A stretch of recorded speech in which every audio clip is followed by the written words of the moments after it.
Nope. Looks like it. So far, it seems to be.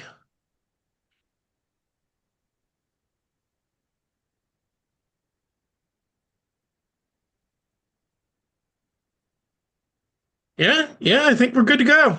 Okay, wonderful. Just give me a brief moment. I'm gonna do an introduction for everybody and then let you guys introduce yourself while I post links. Good evening, ladies and gentlemen. Welcome to tonight's episode of Paranormal Encyclopedia. I am always your host, the Paranormal Encyclopedia, Demonologist and Paranormal Investigator. I did not include my name yet because there's a big announcement to be made there. I'm, as usual, joined by my co-host Brian McKinley, Godfather of Vampire Thrillers, and our guest. and our guest. Jessica Lucci, author of my new release, Rivets and Revolution. So we'll be talking about Jessica's books. And like I said, I have a rather large announcement that's going to probably surprise a lot of my listeners. Anyone who's Facebook friends with me will already know this because I've come out on Facebook, but I want to officially announce that I am coming out as transgender female. This is something I've struggled with for a very long time. I am starting hormones in the very near future. I'm just waiting for a few other things to fall into place. Um, I do want to make it clear, folks. The name I'm now going by is going to be Samantha with pronouns of she and her. It is not my intention to change the nature of the show. We're still going to be a paranormal show. We're still going to deal with paranormal topics and books and things of that nature. But I'm done hiding who I am. No, as the one good lesson we got from Harry Potter was no one should have to live in a closet. Hmm, very good. Can I ask why Samantha particularly? That's an excellent question, Brian. I've been asked more than once. Honestly, I like the name Samantha. There isn't a deeper reason behind it. Okay. That's why I wanted to wait and ask since we were going to do this on air, but I've been curious. Happy to answer any other questions anybody has. I'm opening the chat in a minute, and then we can get on with the show itself. Um, I have high faith in my listeners that people will be pretty accepting. Which has also been my experience with my friends. I'm very proud to say, and my family. I'm proud to say, people have been very cool about this. But okay, that is our big announcement for the night. Jessica, why don't you introduce yourselves? Tell us a little bit about the books you write. Well, first of all, I want to congratulate you on your bravery and welcome you as Samantha. So I'm glad to know you as Samantha now. And I think Thank that you. name suits you wonderfully. That means a lot. And my new book, Rivets and Revolution, Mhm. it's all about, well, it's about the Revolutionary War, but it's also about freedom and liberty and justice for all. And what do those three things really mean? And of course, there's a steampunk lesbian romance because that's just how I write. That's how my brain works. But there's also some really cool inventions that I created based on some sketches by Benjamin Franklin. So I'm really excited to share those. And there's a lot of historical facts and evidence and a lot of fun that went into this book as well. That sounds fantastic. I mean, I know Benjamin Franklin, Brian. I'm sure you do as well. He did so many crazy things. I can see him fitting very well into steampunk. Oh yeah. Yes, like if he was around now, he would think steampunk is where it's at because really that is where it's at. So No, I how remember. how close does your book skew to history versus kind of alternate history? Well, it is definitely alternate history. I do have historical figures and historical facts, but my Paul Revere is an automaton. Yeah, So, of course, obviously. And my gadgets and gizmos are mostly mechanical powered. mhm. So, actually, this is more of mecha punk, Okay. because it's based on mechanisms and machinery which people usually associate with the Steel Age or with Steam Age, and not with the colonial Americans. Hmm. Who and So I just tried to give a different spin to what if they were a little bit cooler than history shows them to be, and what if they were a little more creative and less puritanical as it certainly was. But I also mentioned Crispus Attucks, who was the first person to die in the Boston Massacre. He was also the first black man and also the first slave. Oh, And wow. when I grew up in New England, he was treated kind of like a hero. And now that I look at it with a different lens, he Mhm. was probably fighting, he was certainly fighting for his freedom more than anybody. And so I have him in as a side character in the very beginning, just because I think he deserves a spot in common pop knowledge. But on the other hand, I also made the whole governor's family die, and except for his daughter, who now is a lesbian, who has to figure out how to get her espionage lover to safety. Oh, my. Yeah, there's a lot going on. And all in the meanwhile, there's a deep evil that lurks beyond the waters of the Charles River. So we are all a little paranoid in here. So we're talking about a Lovecraftian kind of evil, something demonic, something different. It's very different. And I don't the want to spoil, of course. well, if you're a fan of H.P. Lovecraft, And I am. you're gonna get a bang out of this. That's all I'm Yeah, saying. I'm not surprised. It's like it's New England. It's under the water. It's a deep ancient Right? evil. It's like this is Right? Lovecraft country. I live in Lovecraft country. This is my life.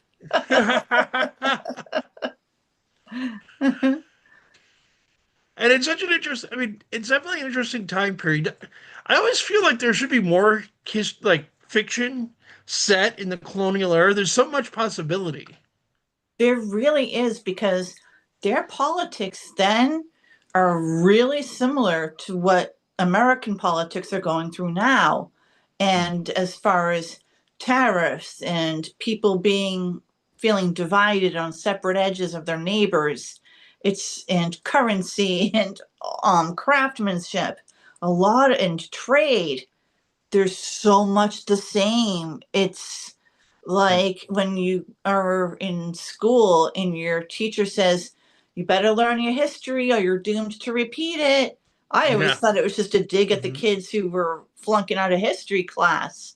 But no, it's because we need to learn in order to progress as a species. And I think doing fiction like this brings to the foreground the real troubles behind a society, but in a very fictional, fun way. As a history major, I completely agree with you. I mean, so many modern problems, so many modern issues.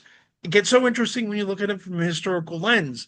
I mean, there's an idea I'm betting you're familiar with, but some of our listeners may not be, that there's a colonial so much as Victorian and Industrial Revolution, but called the Boston Marriage, Yes, yes. which was essentially a lesbian relationship that was socially acceptable. It was completely socially acceptable. They intertwined their finances and their home. They lived together just like a married couple, but Yeah. they were given dignity of acceptance. And so in my story, Rivets and Revolution, the two lovers do feel compelled to hide their relationship, not just because they're women in a same-sex Yeah. relationship, but also because one is a patriot and one is a Oh, loyalist. loyalist. Ooh. So that puts a few a few a few wrenches in the old engine. And it's the thing, it's easy to overlook, but the Salem witch trials are not that far off from this time, from the colonial. I mean, that was 1692 and 93. That's Right. not even a century. Right. It's like us looking back at the Roaring Twenties. It Yeah, wasn't that far away. And but it so seems like it was. I know it's scary. And again, repeating these themes Yeah. repeat. So I wrote another book previous to this one, called Salem Switch. And it takes place in Salem, Massachusetts, which is about 45 minutes from where I live. I just drive on over all the time, and it's a lot of fun, particularly in the spring and summer for me. I like those times in Salem when it's a little less touristy and I Yeah. can focus more on the history and the fun things like that. But at Halloween time, Salem is a different creature, and it is worth experiencing once. But I've always kind of seen the idea of going to Salem during Halloween a little like going to New Orleans during Mardi Gras. It's like, do I want to deal with the insanity? exactly, and part of you does. Yeah, more so than even with the idea of going to Mardi Gras. It's like, yeah, part of me kind of wants to see the chaos of Halloween in Salem. Exactly, I totally get that. Uh, I totally get that. and funny enough, my fiance and I are talking about a trip sometime in the nearest future up there. Ooh, I've exciting. got family and we have several friends that all live in the Boston area. Well, DM me where and we can meet up. We will. All right, cool. Yeah, and maybe you can come. Maybe your trip will work out to be on one of the Saturdays. We have the Boston area steampunk groups where we meet Ooh. up at this really cool tavern and just spend time together. And we come fully dressed, as much as steampunk as you want, or Mhm. cyberpunk, or just in your regular street clothes or whatever. You want to come in a chicken suit? Fine. It's just But my chicken suit's is out at the cleaners. It got lost. But no, I mean, we're very flexible on when we come up, other than that would be a weekend because that's when I'm off. So we could probably arrange that. Oh, that would be so cool. And I know that people would be intending to visit would want to come. You might wind up with one or two new members. Yay! Because Yeah, we so my all, Salem book, though, it's about mm, Salem Switch. It's about a group of women who time travel mm, from the 1800s to the Salem witch trials, where because they're smart, they're scientists, and they're women, they must be which witches. is, Oh, they have to figure all that out, how to emancipate themselves, but yet there is some magic afoot, and we don't know if that's necessarily a good thing or a bad thing. see, that's one thing I haven't gotten too far into yet because I am researching the trials to write my own nonfiction. And I have Exciting. been for a while. And the Puritans' views on things are so fascinatingly complex. There's so many ways in which they're very repressive and very backwards, like everyone expects. But as I bet you know, they allowed women to get married. At least in theory, the laws allowed women to get divorce because Hmm. divorce wasn't seen as a religious matter; it was a civil one. It's And amazing how cultures yeah, change while they're trying to stay the same. it's kind of the way it happens. I think sometimes those the more that people hold on to things, the faster things change. And sometimes Yeah, it's like grow. People need to grow. agreed. And again, if you look, even if you look at a lot of things we think we understand, and how not that long ago it was the other way. Like I was just explaining earlier today. Today pink is a girl's color and blue is a boy's color. 57 to 70 years ago, that was the other way around, and people would have thought you were crazy for Absolutely. saying I have it. my great grandfather's portrait from Italy when he was about 3 years old, and he's wearing a dress. And, and this is probably 100 years ago. I have it Yeah, hanging in my house. But yeah, 100 years ago, it was totally cool to send your toddler boy out with a dress. Mm. there's Like now, pictures if of you did Franklin that, they Roosevelt in a might dress. shame you for that. or they might shame the kid, Yeah. you know? So I think a lot has changed, but not necessarily changed for the better. It's not changed sideways. It's changed where people are less accepting. Yeah, unfortunately. Yeah. But exactly. I mean, there's pictures of Franklin Delano Roosevelt in a dress as a toddler because that's how you dress kids at the time. Right, I'm It was sure. gender neutral. And so much of what we now think of as women's thing, wigs, high heels, stockings, nail polish, even, Hello, George were men things. Washington. Yeah. I mean, apparently, Babylon and Samaria, they used nail polish to denote military rank. That's not a feminine thing back then any more than it is now. Right. But now you're a freak if you do that. It's like, this is stupid. It's like some things I find are being more accepted, but some things are lagging behind. Yeah. I don't And know. where you are depends a lot too, unfortunately. Oh I, yeah. Yeah. not to make it about coming out, but for me, coming out has been very easy because I live in New Jersey, and New Jersey is very famously tolerant of the LGBT community. There's a lot of laws in place here to protect us that you don't get everywhere else, unfortunately. Yeah, you're Uh, very lucky, and I'm lucky too to be in Massachusetts, where I feel very supported, uh, medically. Good. I It's amazing the miracle uh, of mass health, which is the healthcare system up here, which is miraculous that allows everybody to have healthcare, or almost everybody. And yeah, and I've been to other states in my travels from different conventions to different conventions. Mhm. I have people come up to me, and I have had one person in particular tell me I inspired her to come out as bisexual because my books helped her to normalize it in her fantasy like her imagination. Like, this is normal. It's okay that I feel this way. She had never in all her life been validated for her feelings until she started to read what you would call sapphic novels, which my book certainly could count as. But so I think I think with well, I'll tell you something. In my city, Mhm. we have a rat problem. Okay. Okay. And we didn't used to, but then we started building and building and building, which you want to do as a city. And it's Yeah, of great for the course. economy and it's great for the people. But with that comes rats. And if you can't handle the rats in your city, then you really can't handle your city. And I apply that to the government. And I apply that to so it's like you gotta you gotta balance. There's a balance in there somewhere. Yeah, Gotta I deal with the agree. rats.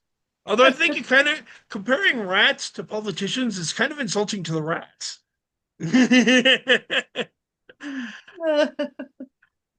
Oh man. So I'm assuming you do a lot of research for your books. I do. I do a ton of research, and it's one of my favorite parts about writing and being a writer is because I really enjoy getting into the nitty gritty of the histories of real people and real Mm. events.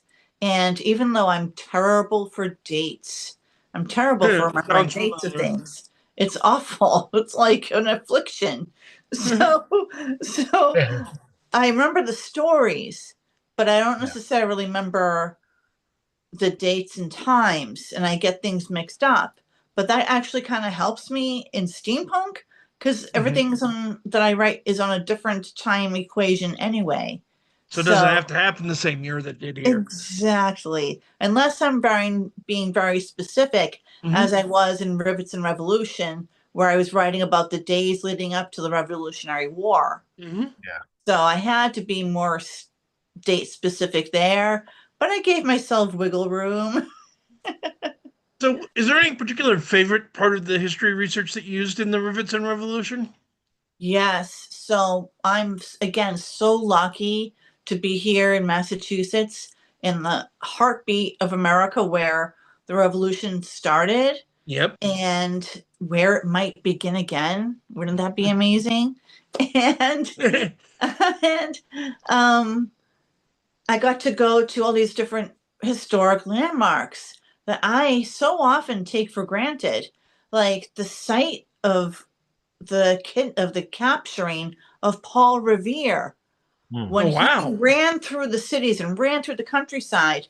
He didn't just end up happily ever after all of a sudden with his troops shooting at the redcoats. No, he got stopped. Yeah. A He lot of got people don't out pretty remember that early, part. didn't he? Yeah, not too bad, but there were other people who famously went on in different directions to spread the word. But yeah, he was captured. They let him go the next day though. I don't think they realized what a revolution they had started. Yeah. I don't think they realized how much this affected this loss affected Britain, England. I mean, And really, I mean, we were a and gang of small colonies taking on the biggest empire in the world at the time. yes, Hmm. yes. But And when you think about it, if you were an actual person, this is what I try to do sometimes in my writing, based on historical things. Mhm. I try to like channel what would it be like. Here I am at Paul Revere's capture site. I read the insignias, I read the stone. But what was it like? How many people, how many horses were here? How did he get captured? How was he bound? Um, and what was it really like? And I think unless you go to these historic sites or unless you really put yourself into that person's frame of mind, it's hard to write about them. But for my question was of these characters, would you be a loyalist or would you be a patriot? And for me, at one point in time, I'm like, I would probably be a loyalist because I would have been from England. If I Yeah. had come from England, then I would consider England to be my space. And I was just here visiting. I Mhm. wouldn't I wasn't planning on living here. I was planning on going back. So there were a lot of people like that. And so they weren't necessarily hating the colonists. They just didn't really care. Yeah. So a lot of people in London were famous for that. That's why they're left out of the Revolutionary War for the most part because London didn't care. But Even King George was actually kind of like, okay, they won. I wish them well. he was at the end of his Mhm. rope at that Yeah. point Yeah. in many ways. There's also the historical reality of, yes, everything we did was we were going to take down King George, when in reality, the king was mostly a figurehead by then. The real problems with the parliament. But we're going to take down parliament doesn't have the quite rallying power as we're against the king and for Yeah. freedom and everything. You're right. It doesn't have quite the same ring. And But I yeah, grew but up I, in I think, Philadelphia, so I have a somewhat similar experience. oh yes, what a historic city. Yep. Home to, among other things, the Constitution Hall. Easily my favorite witch trial took place in Philadelphia because it was the one where they just didn't give a shit. Oh no, what happened? So a Swedish immigrant to Pennsylvania, was accused of witchcraft. Her husband was fairly wealthy; he was a farmer, and she got brought before a trial with William Penn presiding, that the founder of Pennsylvania.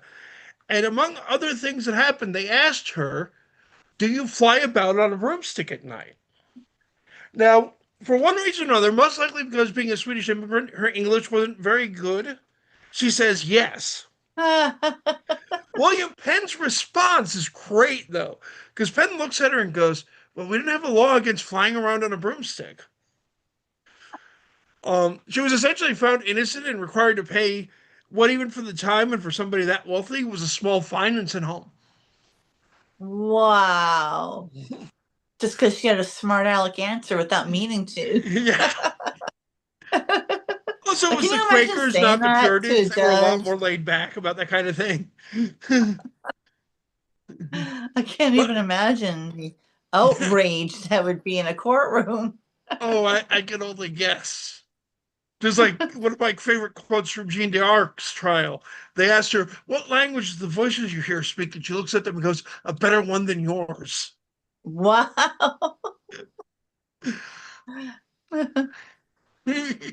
Yeah, Joan of Arc was extremely sassy during her trial and extremely smart, especially for a peasant girl. Hmm. Because the other one they tried to catch her, they asked her, "Are you in God's grace?" And if you say yes, well, that's hubris, because how can you know that? But if you say no, you might as well light the stake yourself for burning. You're obviously a heretic.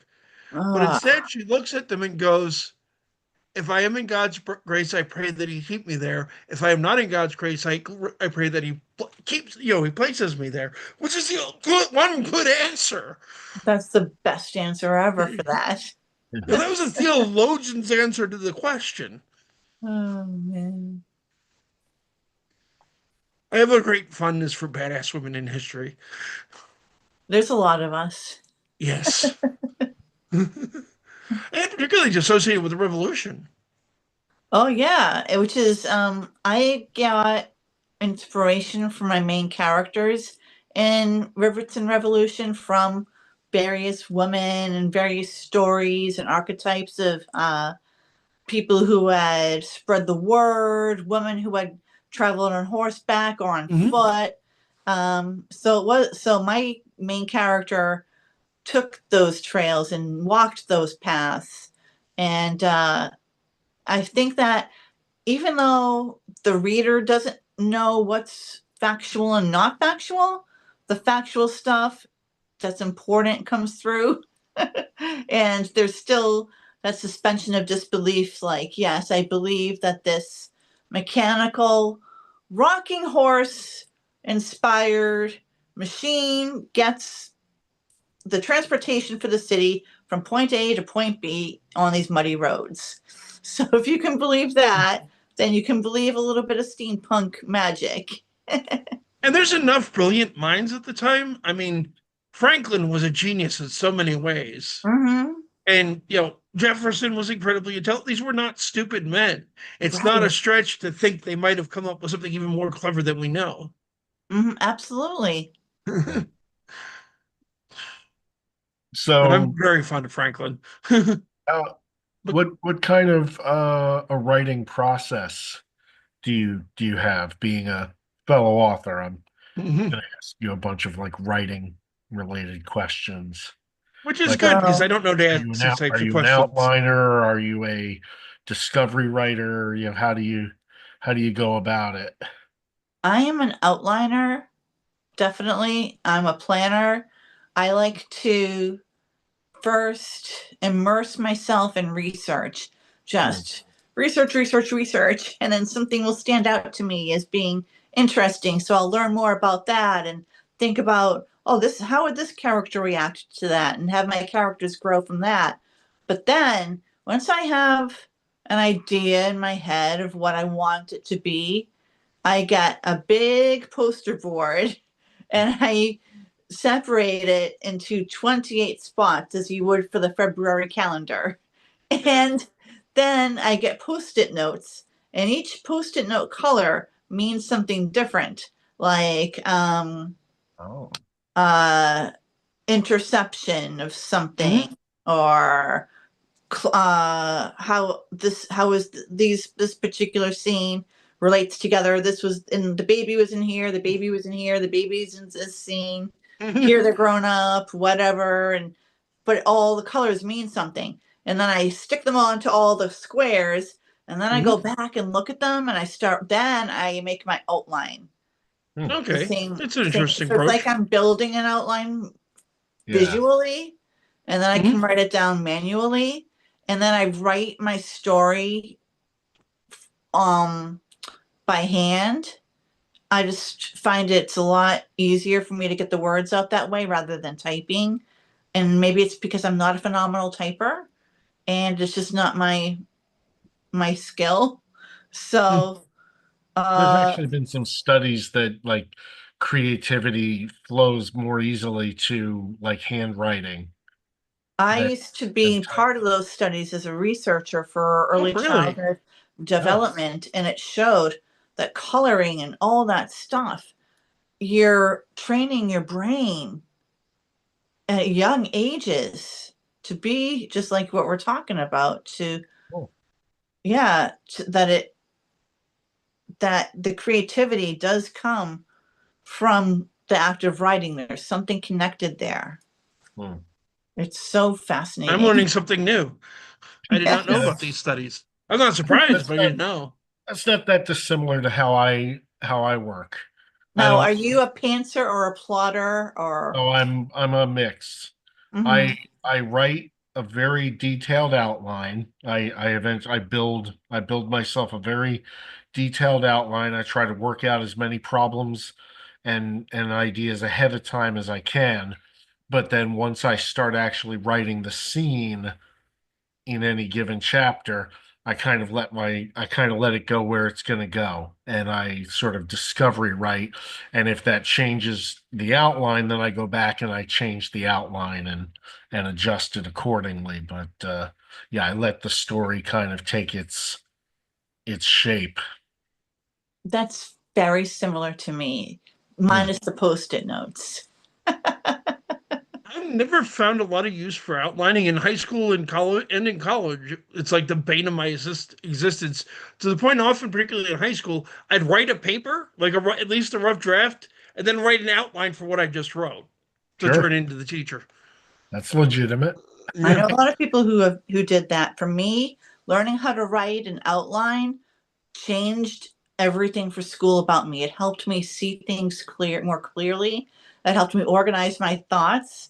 I write lists now for everything, and it helps me. And I just love. It's like being or able to organize the disorganized. I Mhm. get you.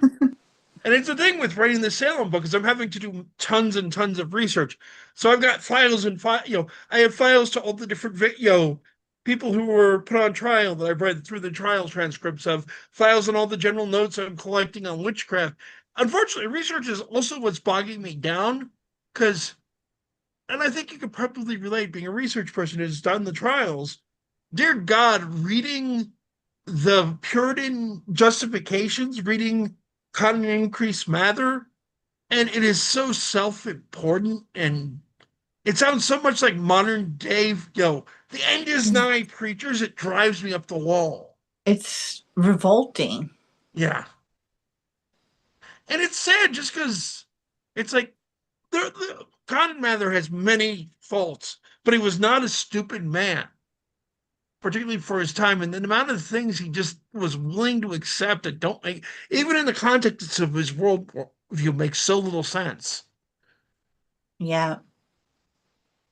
It's It's like, like people in power need to have more life skills and compassion, I think. yeah, critical reasoning would be a good one as well. Because Yes. Yes. the thing reading King James's book and him, the trials, they talk about them being able to curse people just by looking at them. And the people go into fits and can't do anything. It's like, if these women had this power, why would they not use it on the guards and just walk out of the prison cell? That always blew my mind. Why didn't anybody think of that? Yeah, these witches are so powerful, but yet they can't get themselves out of their situation and their trial. Right. It's And like, come James on. comes up with an answer, which is even dumber. Because his answer is that if a witch is caught and put on trial and accused lawfully, they lose all those powers.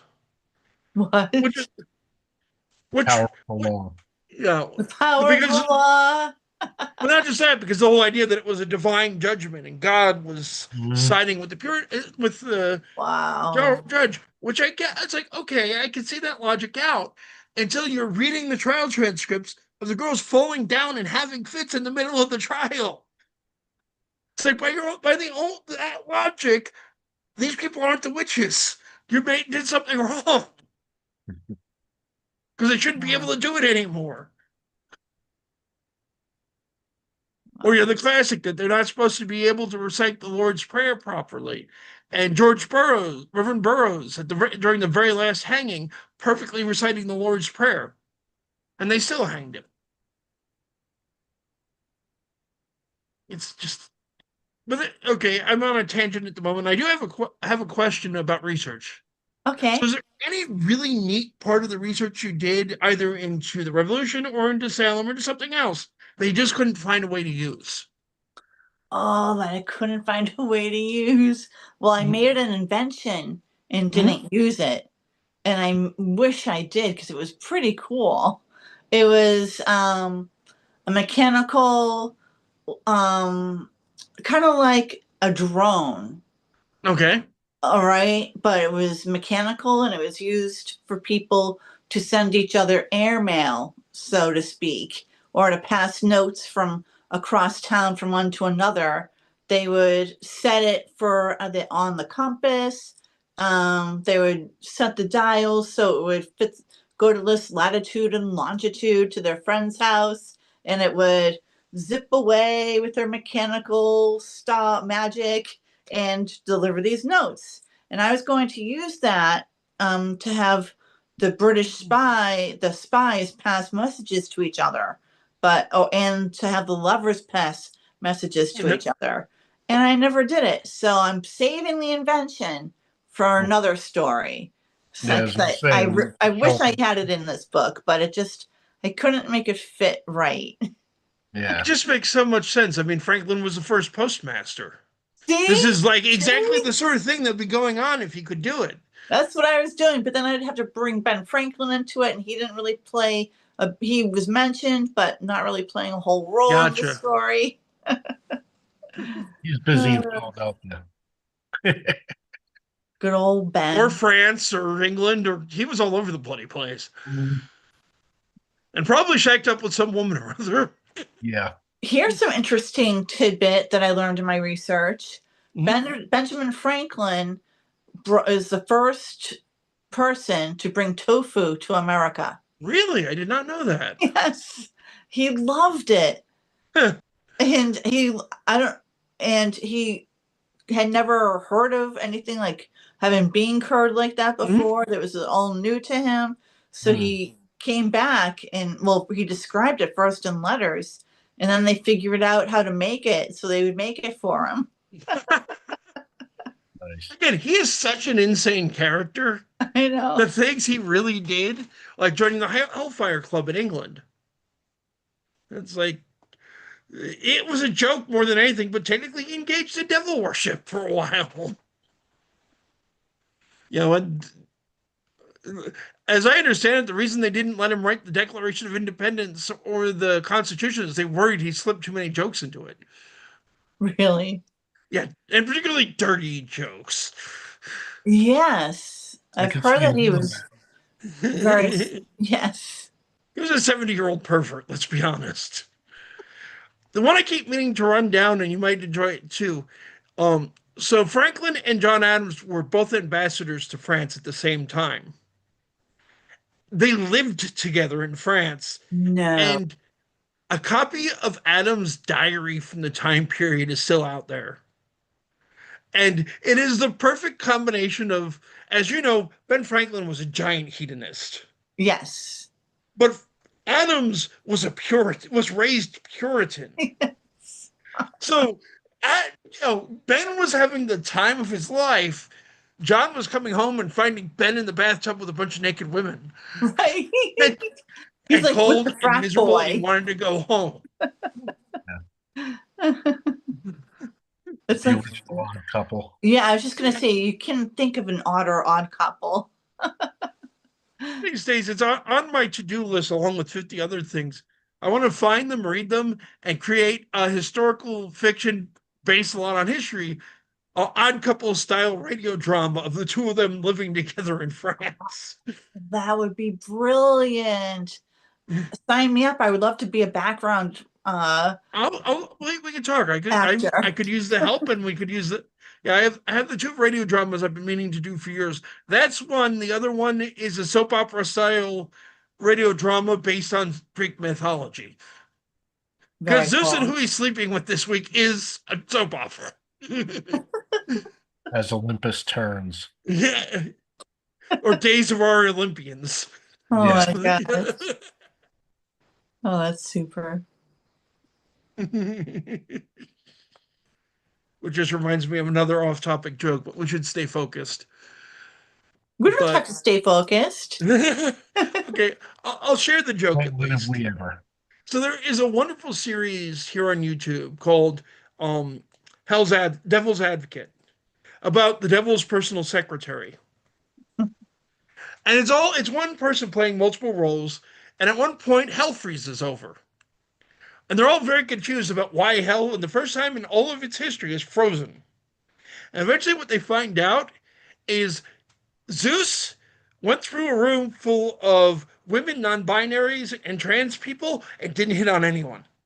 Oh, Jesus. It's like, yeah, that'd do it. For the first time ever. Yeah. It was bound to happen once in multi-millennia. Sure, but if Hera wasn't standing there at the time, that is pretty much hell froze over. Oh, funny. Oh my God. It's a great series worth looking up. But I'm do you have keeping a any? list of the series that I want to start watching because I'm so behind in my media. I usually don't watch a lot of visual arts. So on TV. So I'm behind. Yeah. My Yeah. fiance will basically binge watch stuff at nights when I'm out of work. It's Hmm. what we'll probably do when we get finished up here, Nice. which I could be binge anything. read. Binge read is also good. Can I show you some of the books I'm reading I would now? appreciate if you would. Yeah. Okay, well, this is my favorite poetry book. It's coming out with a new edition like this month, so I'm really excited. But it's called Book of Conceptual Anarchy by Peter Payak. That's Payack. It is like mind-boggling science fiction, philosophical. Like I have all the tabs for my favorite poems. It's like, gee, I think you like that book. I really do. And this is the book I'm reading now. It's called Heaven Officials Blessings. It's a it's it's from the Japanese. It's been translated. It's based Oh, on wow. Japanese folklore about it's a male romance, and it's Mhm. very different as far as one of them's a god and one of them's a this and one of them's a prince, and they have to figure out how to be together forever. I'm enjoying it. It's reading right now like a fairy tale, Oh, but I can nice. tell that soon it's going to turn into more of a love story probably. And this book I just love. It's called Bargain of Blood and Gold. And it is a vampire story set in the Victorian era America between these two men. One is a vampire, and one, bum, bum, bum, is a vampire hunter. So, but Enemies it to is lovers. some of the Your best classic star-crossed, yeah. classic star-crossed lovers. So it's a really well done vampire story without it being uh, cliche, and it has some really scary parts, and I Nice. like them. Yeah, See, at the and moment, I'm mostly reading nonfiction. let me see. So I have the poetry. I'm not now that I'm not researching Yeah, anything. I'm not reading a lot of nonfiction, nonfiction. but one of my favorite nonfiction books is West with the Wind by Beryl Markham.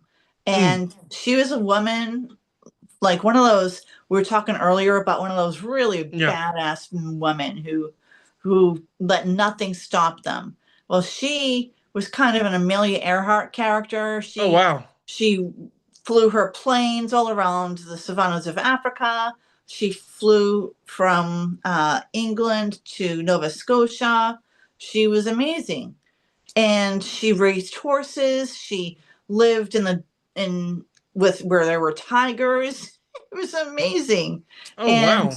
yeah, and she built herself a good little working empire with her racehorses and her flight. And she's just, when I read about her, I was like in a really low part of my life where I was questioning a lot about myself.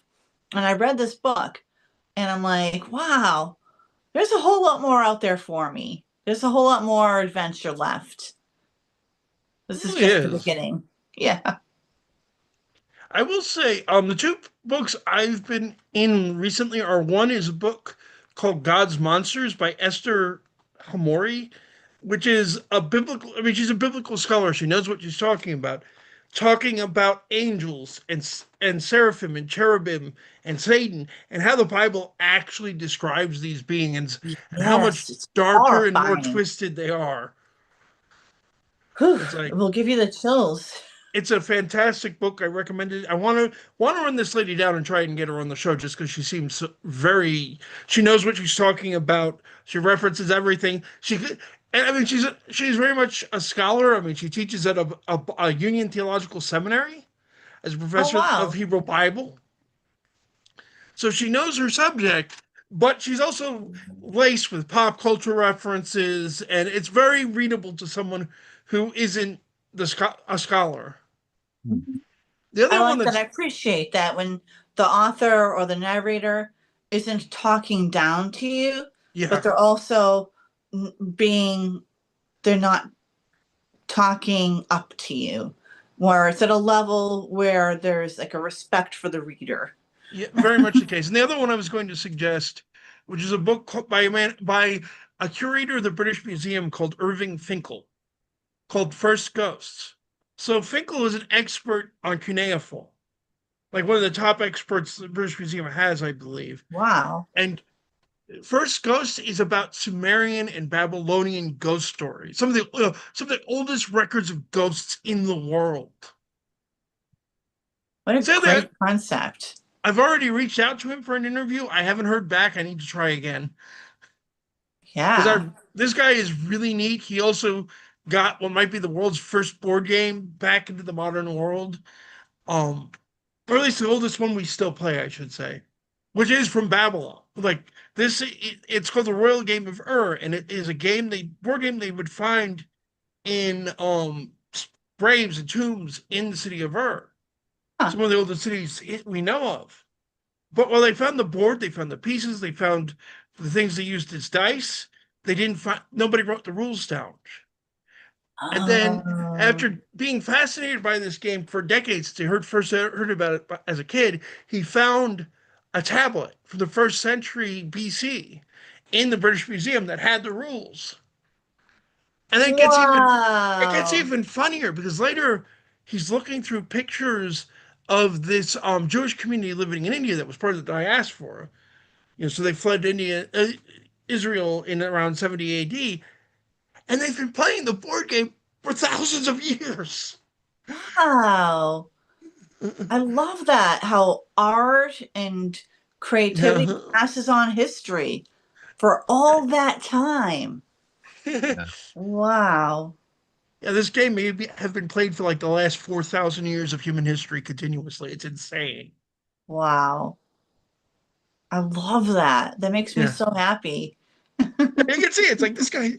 And again, he is a very, reading the book or reading anything else about the man, he's obviously very intelligent, very intellectual. But again, he doesn't talk down to you. He doesn't talk up to you. He treats you like you're an average intelligent person. And he has a sense of humor. Hmm. I mean, he writes in the one book about a fragment of an exorcism ritual we have from Babylon.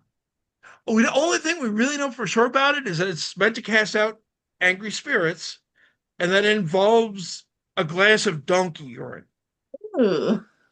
Now, from Babylonian and Sumerian mythology, we know that because of the nature of their underworld, spirits are always constantly thirsty and love beer. So his speculation in the book is you trick the spirit into drinking the donkey urine, thinking it's beer, and that makes it leave. Oh. And I love yeah, a scholar, an academic, somebody highly respected in his field is willing to make that kind of joke. Which isn't unusual. I've known too many of them to know that they tend to be very normal people, despite what you might think. But it's always funny, Yeah. especially when they can deliver it with a straight face, and they usually can. But okay, you should books you're reading. Do you have any of your own books to hold up for the camera? Sure. And also I want to give a shout out to my friend Ashley Grant. She has a new book also called If the King Falls, and it's a Okay. modern, it's kind of like Labyrinth, but in modern times. Like there's definitely a David Bowie character. Hmm. Okay. When you get a chance after the show, connect me. I think I might be interested in having her on as well. Sure, that would be awesome. It's like this sounds And up our alley. yes, and this is my newest release, Rivets and Revolution. And I can read the back of it if you Please like. do. Rebellion and the shadow of war spreads across a British colony powered by steam and mechanisms. Liberty, the printing press master, is desperate to aid the Minutemen. When she risks everything to become a rebel spy, she forges unity with foreign kingdoms against an unexpected foe. All the while, she depends on her lover, Georgia, the lady of the governor's mansion, to keep her secret, even when their lives hang in the balance. If Liberty cannot navigate in this war of worlds to freedom, a mysterious being will overtake them all. So, Awesome. thank you. Where's that on sale? You can get it on my Etsy shop, Jessica Lucci Books, or you can find it on Amazon. It's an ebook and paperback and hardback. But Send me a link to your Etsy shop, so because I'll put the link to Amazon in the description, but I'll put the Etsy link as well. all right, thank you. I'll No send problem. it to you after. I Least I appreciate can do. that. And I just wanted to show off real quick something. Please do. This was in the Sunday Arts pages of the Mhm. Boston Globe today, and it's about the revolution. And it says, "You say you want a revolution, then again, maybe you don't." So it was an interesting article, and it shows me how relevant the revolutionary times were, like how relevant they are now. Like Hmm. now Oh, is the no time we should be question. reading this history because we are on the same page right now. I agree. Yep. Wow. Hold up the newspaper again, but hold it up like here because you had it over here and nobody could see it. The newspaper. Yeah, there you Sorry. go. Perfect. And then there is an image of the signing of the Declaration, of course. Which, of course, was nothing like in the pictures in reality. No. Because you know that, for example, July 2nd was supposed to be Independence Day. Yeah, didn't somebody else steal it on us? What happened was, so they made the vote to declare independence and go to war on July 2nd. And John Oh, Adams but it when didn't was get sent to them. they didn't even finish agreeing on the wording of it until the 4th. That's when they finalized it. And the reality is they weren't done signing it until about mid-August. Because all the representatives had to go home back to their home colonies, get them to their legislatures to vote to agree to it, and then come back Oh and sign yeah, it. Yeah. yeah. But August is too hot for fireworks. Yeah. So that's why we have the 4th of July as Independence Day. Yeah, I'm not disagreeing. But Adams himself, again, is like fascinating figure, so much to go into, so little time. Just Right. like the Boston Massacre, he defended the British soldiers Hmm. Mm-hmm. responsible. Yeah, I have the HBO series they did. Oh, nice. John Adams. It was pretty good. Paul Giamatti does a really good job. Haven't seen it. I have heard of it. But I'll say, funny enough, good source I learned from for revolutionary history, though it's not perfect for various obvious and less obvious reasons. There's an old cartoon called Liberty Skits that tries to What's depict the revolution from the perspective of three kids working as reporters for Benjamin Franklin. One of oh, whom is a patriotic, very patriotic, pro America. One is a British loyalist who gradually, over time, and seeing the revolution coming to understand the fight, becomes a patriot. And then the third is a former indentured servant who got freed and now is wow. working with them. And the other thing is, it was done by PBS, and talk about all-star cast. Walter Cronkite voices Benjamin Franklin. Oh my goodness.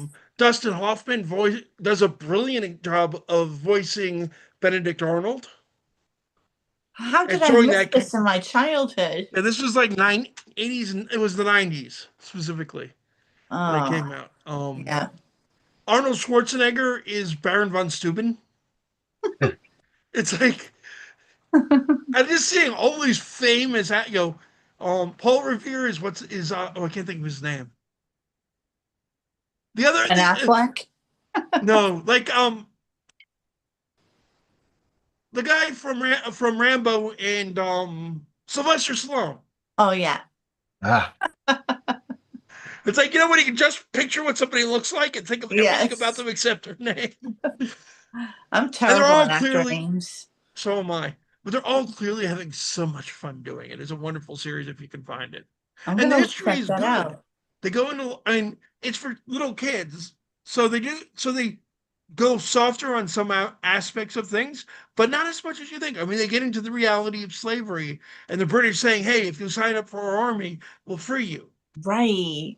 and things like that. Because one of the other major supporting characters, other than Franklin, is a freed slave working for Franklin. Oh, He's a okay. member of one of the secret societies at the time that's working to help the revolution. Yeah, So you get some of that perspective. You get, that's cool. people on both sides, and they even get into like the Native Americans and how the war went for them. Yeah. Yeah, there's so much, They so much fought stuff on there. both sides. They were Yeah. forced because they were lied to by both sides. Hmm. So they just had to choose whichever they seemed better for them because they knew no matter what, in the end, they're Yeah, losing. hmm. It's just and how bad they unfortunately were they did. losing.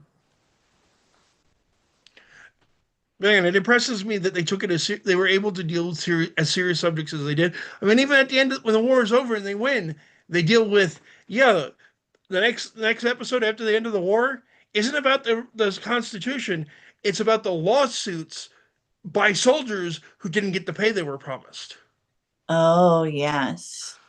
and the fact people were losing their farms and their homes because they had volunteered to fight for the colonies, and they couldn't pay their taxes, they couldn't pay their debts Yeah. because they had gone off to war and weren't getting paid.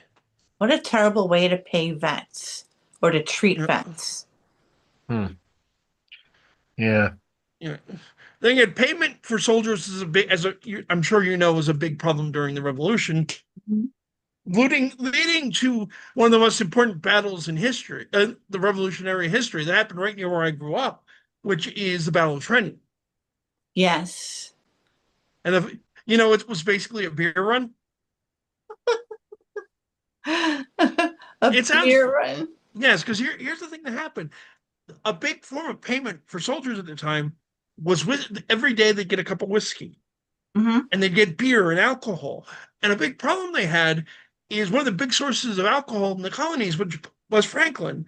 But Franklin had an allergy to hops, so his beer never used it, and no one liked the stuff. Oh. So they were in Coryell's Ferry, which is now known as New Hope, which is where I grew up. The English were just on the other side of the river having a giant Christmas party. And not even Washington himself, but his commanders got together and went, let's go steal their beer. Crossed the river. Washington apparently woke up about halfway through the crossing, which may have been by boat. They might also have just walked across the ice. The Delaware is not a very deep river, particularly in that part. Oh. And one of the British loyalists on the New Jersey side saw the crossing, put two and two together, ran to the fort, and the commander wouldn't see him because he couldn't believe that anyone would attack on Christmas Day. Right. So It we was an took it without awesome firing a sneak shot. attack Yep. And it became the first major victory of the colonies against the English. All because they wanted beer. because they wanted beer. I mean, they're Hessians. Who has better beer than the Germans? Oh, that's terrific. Uh, That's what I love about history. There's so much of it that's just bonkers. yes, it's I like like bonkers history. it's like how did this happen? I just having finished my associate's degree, like we read some of the diaries of people in these time periods and reading a diary of what's the word I'm looking for? Midwife in the Oh colonial yeah, period. And the yeah. fact she's very matter of fact about treating people, and the fact she has no respect whatsoever for 18th century doctors. She calls the local doctor when she's out actually, delivering babies, giving herbal remedies. Basically, an idiot. Wow. Which is also fair, given that, keep in mind, this is the 18th century, where midnight wives had been doing it for centuries. Doctors hadn't figured out to wash their freaking hands. Right. Like, come on, people, figure it out. And the irony of the fact the first doctor to figured it out by going, wait, why do more babies that doctors deliver die than midwives deliver? Then went and looked and noticed the midwives always wash their hands. Mm-hmm. And everybody thought he was crazy. Wow. You know what drove me crazy was during the pandemic, right? And we were all told how to wash our hands. Yep. Weren't we all told that? Didn't we already know that? Like, You I would would think. hope. why did we as a society need to be taught what I learned when I was like 2? You know what I mean? That was like so surprising to me. Like, are people really that gross that they don't wash their hands on a normal basis that we had to be told? Look at how many different lies have been told about vaccines and people still fall for them. That's I mean, true. funnily enough, Washington was one of the first ordered the troops to get inoculations against smallpox. And it's over like 200 years later, and we're still making up bullshit about vaccines. That's incredible. It really is. It's Yeah. sad. It's sad. There's the great line, I think, from the original Men in Black. Sure, a person is smart. People are stupid. It's when you put people in groups that we lose all sense of logic and reason. Peer pressure is a lot of it, Yeah, which can be a good thing or a bad thing, true. depending on what you're being pressured into. There's also groupthink and herd mentality and bystander effect and things Hmm. like that. And the fact you think somebody's going to do it and nobody does. Yeah. But do you have any other new works coming out soon, or anything you're working on, or conventions you're going to you'd like to plug? Yes. Well, I'm going Facebook. If you look up Jessica Lucci on Facebook, that's the easiest place to find out where I'm going to be next. Okay, Because I have quite a few um, fairs and events and conventions and such that I'm going to be going to throughout the rest of the summer season into the fall season. So I'm really happy about all those, but I just can't think about them off the top of my head right now. So the sure. And I can best put a place to link to that as go, well. yes, my Facebook, also my Instagram is Jessica underscore Lucci, and that's Lucci. But the next I'm really excited in October. I'm going on a writer's retreat and I'm getting full access to the university's Oh libraries. wow. I'm getting full access to my own office, and I am really that's what I how I started writing Rivets and Revolution last year, was when I was on a writing retreat, the similar one. Sounds And absolutely amazing. it's just so fun. And part of the fun of it is going to different bookstores and libraries and art Mhm. museums in the general area to give me a flavor of what I always buy whenever I'm traveling. I buy a book from a bookstore and that has a local author, local poet, something. And Hmm. so, Reminds me, I need to still dig up and finish reading the book I got while I was in Transylvania. see, it makes you, it brings, what a great Yeah, memento, you know? exactly. I agree 100%. And it's a gorgeous illustrated book, like one of those classic kid books, but it's the illustrations are not for children because it's about Vlad. Yeah, that sounds gruesome. Yeah. And I bought it in the gift shop of Bran Castle, no less, which Wow. was cute, fun. Sadly, they had like a really cool looking trilogy of books on Romanian folklore, which I wanted to get, but they were all in Romanian, Oh, which I am yeah. working on learning now, but I did not speak at the or read at the time. What kind of language is it like? I don't even know. It's actually one of the Romance languages. It In is a fact, romance language. I had no idea. of the Romance languages that exist now, it has the most in common with Latin. About 70% of Romanian is Latin based. Really? Because we have French, Italian, Spanish, and Romanian? Yeah. Hmm. And the problem you have with it is, so 70% of it is based in Latin, which is fairly easy to understand if you've heard any Spanish or French or Italian. The other 30% is Slavic. Yeah, which is a very different Wow, tongue. how interesting. Yeah, Because that's what I would have thought that it would be more Slavic. yeah. Huh. But back in the Roman Empire, Dacia, which is what they called the region at the time, was an important part of Rome, of the Roman Empire. So yeah, they did Interesting speak stuff. Latin. Wow. It's like hopefully maybe next time I go, I'll be able to buy the books because I'll speak enough Romanian. Well, maybe they'll have a translation by then. Who knows? If I know enough, I'd probably want to buy it in the original language because I think that'd be kind of cool to have. And I will Definitely. say, and I've said it on the show before, but for anyone who's interested in going, a lot of people in Romania speak English very well. So you can go there, you're not going to have a huge language barrier. Even in like some of the shops I walked into and like, do you speak English? A little, but they understood enough of it that we managed to get by. That's nice. I wish it Yeah. was like that in America. It would be so much easier for everybody if more people were multilingual. Yeah. I took Spanish in high school. I've never been good at language. Hmm. But I got that Duolingo app and I'm doing it every single day. So some of it's Good for getting through the you. thick skull. That's terrific. It is now 9:10. I probably a Oh, good time. Yeah. I'm sorry. I was just No, having so no, much no, fun no. chatting. We always leave wiggle room because we do go over sometimes. So that Okay. is not a problem. Don't feel bad about it. Well, you have been a delightful guest, though. We will be happy to have you on again. Thank you so much. I always enjoy being with you and seeing you. So thank Likewise, you. thank you. But okay, ladies and gentlemen, that's going to do it, I think, for tonight. As always, I am your host, Kevin. Well, Samantha Mears now, since as I said at the beginning, I'm openly transgender.